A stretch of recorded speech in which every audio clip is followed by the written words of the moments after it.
Welcome to kids बच्चा TV. Kalu कौआ जंगल का बहुत ही शैतान पक्षी था। बाकी के जंगल वासियों को बड़ा परेशान करता था। राजू बेटा, जंगलों में चोरियां बहुत बढ़ गई हैं। तुम्हें ध्यान रखना होगा घर का और अपना। मैं और तुम्हारे पापा कहीं बाहर जाते हैं तो तुम्हें घर को लॉक करके रखना होगा अंदर से। तुम्हें खेतों पे भी जाके देखना पड़ेगा कि कहीं कोई हमारे फल तो नहीं चुरा रहा। आने वाले दिनों में हम क्या खाएंगे? हाँ हाँ राजू बेटा, तुम्हारी माँ सही कह रही हैं। आजकल चोरियों का मामला बहुत बढ़ गया है जंगल में। ना जाने कौन फल चुरा रहा है सारे जंगल से। सब कुछ गायब होता जा रहा है।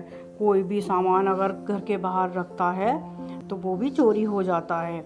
न जाने कौन चोर घुस आया है जंगल में। पहले तो कभी ऐसा नहीं होता था, लेकिन अब होने लगा है।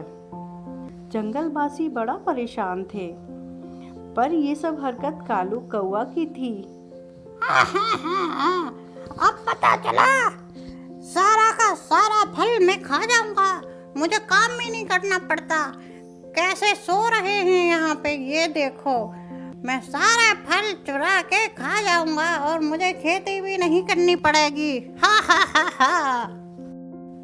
मीनू के मम्मी का भी कुछ ऐसा ही हाल था।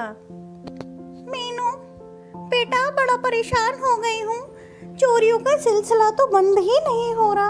हम कितनी मेहनत से सब्जियां फल उगाते हैं, ना जाने कौन चोरी करके ले जाता है। बेटा, ऐसा ही चलता रहा तो एक दिन हमें भूखा ही मरना पड़ेगा। भूख के मारे जंगल वासियों की हालत खराब हो रही है। इतनी चोरी कौन कर रहा है?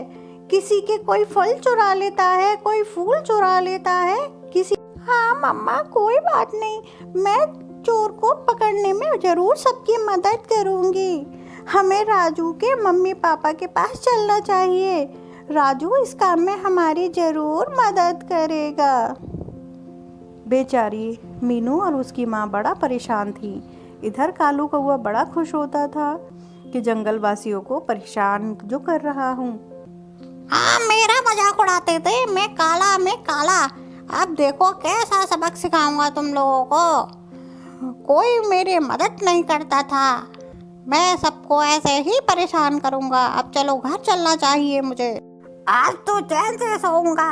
आज तो ज्यादा पेट भर गया है। कल किसी और के यहाँ चोरी करूंगा। हा हा हा हा। और कालू कौआ आराम से गहरी नींद लेके सोने की तैयारी करता है और रात को सपनों में बड़ा खुश होता है कि वो जंगल वासियों को बड़ा दुखी कर रहा है। इधर राजू के चाची चाचा बड़ा परेशान थे। अरे भगवान, हमें अपने बड़े भैया के पास चलना चाहिए। वो शायद कुछ मदद करें। हमें जंगल वासियों को अब इकट्ठा होना पड़ेगा, तभी कुछ हो सकता है। वरना ऐसे ही चलता रहा तो जंगल में से सारे फल फूल ख़त्म हो जाएंगे, बीज भी ख़त्म हो जाएगा, जिससे कि हम आने वाले समय में पेड़ भी नहीं उगा सकते। आप सही कह रहे हो जी, हमें भैया भाभी के पास ही चलना चाहिए। वही कुछ मदद कर सकते हैं अब हमारी। ये सोच के चाची चाचा राजू के घर आ जाते हैं। अरे भैया, मैं बड़ा परेशान हूँ। जंगल की चोरियाँ तो रुक ही नहीं रही। बेचारे आपस में सब लोग बात कर रहे हैं कि चोरियों का सिलसिला न जाने कब बंद होगा। अरे भैया, खाने के साथ साथ कोई हमारे फूल भी तोड़ ले जाता है। सब बर्बाद करके रख दिया है जंगल को। पापा चाचू, हमें जंगल में जाके चुपके से ये देखना चाहिए कि आखिर ये चोरी करता कौन है। चलिए आज रात को हम जंगल चलते हैं। रात होते ही उसके पापा और चाचू जंगल चले जाते हैं और एक पेड़ के पीछे चुपके से देखते हैं कि चोर जरूर आएगा केले खाने के लिए। राजू के पापा कहते हैं, अरे मुझे नहीं लगता कोई आएगा। रात बहुत हो रही है और चोर समझ चुका है कि हमें इस टाइम पे नहीं जाना चाहिए।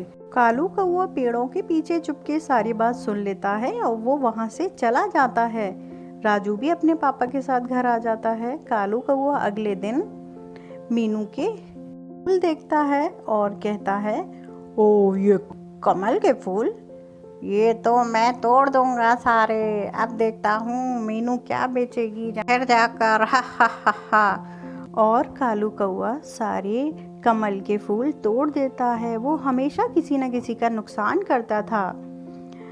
मीनू अपनी माँ से कहती है, माँ आज मैं सोच रही हूँ कि क्यों ना कमल के फूलों को तोड़कर शहर बेच आऊँ। बहुत सारे फूल इकट्ठे हो गए हैं, कुछ ज़्यादा पैसे मिलेंगे इस बार।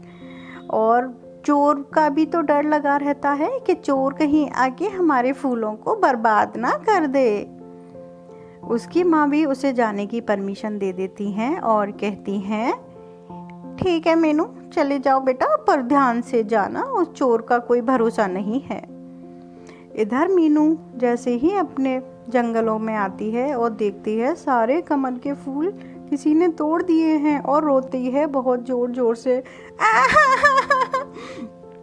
मेरे कमल के फूल किसी ने तोड़ दिए, बस एक ही फूल बचा है। ये किसने किया? अब हम क्या बेचेंगे शहर जाकर? मीनू जोर जोर से रोने लगती है। वहीं पास ही के जंगलों में राजू उसकी आवाज सुन लेता है। अरे ये तो मीनू की आवाज लग रही है। लगता है कोई परेशानी में है मीनू। मुझे चल के देखना पड़ेगा कि आखिर क्या बात है, मीनू ऐसे क्यों रो रही है। कहीं उस चोर ने तो नहीं मीनू को कोई नुकसान पहुंचा दिया। मैंने फूल तोड़ दिए, किसी ने बर्बाद कर दिए। अरे मीनू क्यों रो रही हो, क्या हुआ? ऐसे रो मत, मुझे सारी बात बताओ, मैं तुम्हारी क्या मदद कर सकता हूँ। राजू देखो, मेरे कमल के बहुत सारे फूल थे, किसी ने बर्बाद कर दिए तोड़ के। मुझे आज इन्हें शहर बेचने जाना था। राजू इन्हीं से हमारा गुजारा होता है। अब तुम ही बताओ मैं क्या जाऊं शहर बेचने के लिए। कितने सारे कमल के फूल आ रहे थे, किसी ने सारे के सारे बर्बाद कर दिए। कोई बात नहीं मीनू, इस चोर को तो अब पकड़ना ही पड़ेगा, अब इसने ज्यादा ही हद कर दी है। बेचारे राजू और मीनू उस चोर को पकड़ने की प्लानिंग बनाने लगते हैं और दोनों अपने घर चले जाते हैं, बेचारे बड़े दुखी मन से। इधर कालू कौआ आके बड़ा खुश होता है। अब मजा आ गया मुझे। और मीनू की बच्ची शहर बेचेगी जाके कमल के फूल। अब देखो मैं इसको भी बर्बाद कर दूंगा। और कालू कौआ जो बचा हुआ एक कमल का फूल था उसे भी अपनी चोंच से तोड़ देता है। अब क्या बेचेगी मीनू, मैंने तेरा कमल का फूल बचा हुआ भी तोड़ दिया। ऐसा कह के कालू कौआ वहां से भाग जाता है। 2 दिन के बाद राजू आके देखता है कि बचा हुआ कमल का फूल भी उस चोर ने तोड़ दिया है। अब राजू बेचारा बड़ा परेशान था, कह रहा था कि ये इस चोर को आखिर पकड़ें तो कैसे पकड़ें। अगले दिन राजू और मीनू अपने बागीचे में गए, जो केले का बागीचा था। अब वहाँ पे केले तो नहीं थे, लेकिन मीनू और राजू पेड़ों के पीछे जाके छुप जाते हैं और उस चोर का इंतजार करने लगते हैं। राजू मुझे नहीं लगता कि कोई चोर वोर आने वाला है, क्योंकि यहाँ पे तो कोई भी फल नहीं बचे। तभी कालू कौआ चुपके से वहां आ जाता है और पेड़ों को तोड़ने लगता है अपनी चोंच से। तभी राजू कहता है, कालू कौआ तुम, यानी कि तुम ही चोर थे, तुमसे ये उम्मीद नहीं थी। और राजू कालू कौआ को पकड़ के घसीटता हुआ जंगल की तरफ ले जाने लगता है और जंगल में सारे पक्षियों को बुलाकर कहता है, कालू कौआ बताओ तुमने ये सब क्यों किया? मैंने कुछ भी नहीं किया राजू, मैंने तो बस वही किया जिसके लायक तुम लोग थे। मेरी कोई मदद नहीं करी जब मैं बीमार था। तुम लोग मुझे कालू कालू कह के सब चढ़ाते थे जंगलवासी, इसलिए मुझे बड़ा गुस्सा आया। मैं समझाते हुए कालू को कहने लगता है, कालू तुम्हें ऐसा नहीं करना चाहिए था। कालू को अपनी गलती का एहसास हो जाता है। कालू ज़ोर ज़ोर से रोने लगता है और कहता है मुझे माफ़ कर दो आप सब लोग। और बेचारा माफ़ी मांगता है सबसे। सब लोग उसे खुशी खुशी माफ़ कर देते हैं। तो बच्चों, हमें दूसरों की मदद करनी चाहिए, ये समझना चाहिए कि कहीं कोई प्रॉब्लम में तो नहीं है। राजू को भी ऐसे चोरी नहीं करनी चाहिए थी, चोरी करना गलत बात है। तो बच्चों, अगर मेरी वीडियो आपको अच्छी लगती है तो इन्हें लाइक करना, मेरे चैनल को सब्सक्राइब करना। Bye bye.